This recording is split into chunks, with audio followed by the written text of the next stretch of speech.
PSG Chempionlar Ligasida tarixiy rekordni takrorladi.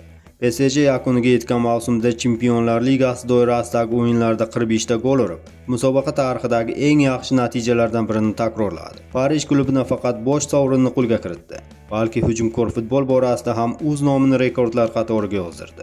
Chempionlar Ligasi finali Budapeshtdagi Pushkash Arena stadionida bo'lib o'tdi. Hal qiluvchi bahsda PSG Londonning Arsenal klubiga qarshi maydonga tushdi. Asosiy vaqt va qo'shimcha bo'limlar 1-1 hisobda yakunlanganidan so'ng g'olib nomi penaltilar seriyasida aniqlandi. Unda parijliklar turi 3 hisobda ustun kelib, yana Yevropa taxtiga ko'tarildi. Luis Enrique boshchiligidagi jamoa butun mavsum davomida tezkor, agressiv va samarali hujumlar bilan ajralib turdi. PSGning 45 ta goli Chempionlar Ligasida bir mavsumda qayd etilgan rekord natijani takrorladi. Bungacha ushbu ko'rsatkich Barselonaga tegishli edi.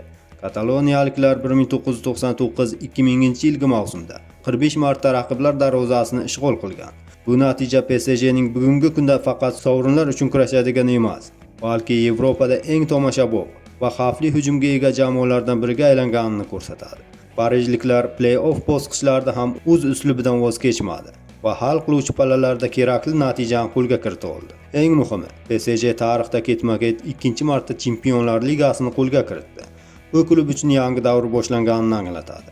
Parijliklar endi shunchaki yulduzlarga boy jamoa emas, balki barqaror g'alaba qozona oladigan chempionlik mashinasiga aylanmoqda. Qisqasi, PSG Chempionlar Ligasida 45 ta gol urib, Barselonaning tarixiy rekordini takrorladi va yana bosh sovrinni qo'lga kiritdi. Parij klubi bu mavsumda ham gol urdi, ham tarix yozdi, ham raqiblarga aniq signal berdi. Yevropa taxti hozircha bo'sh emas.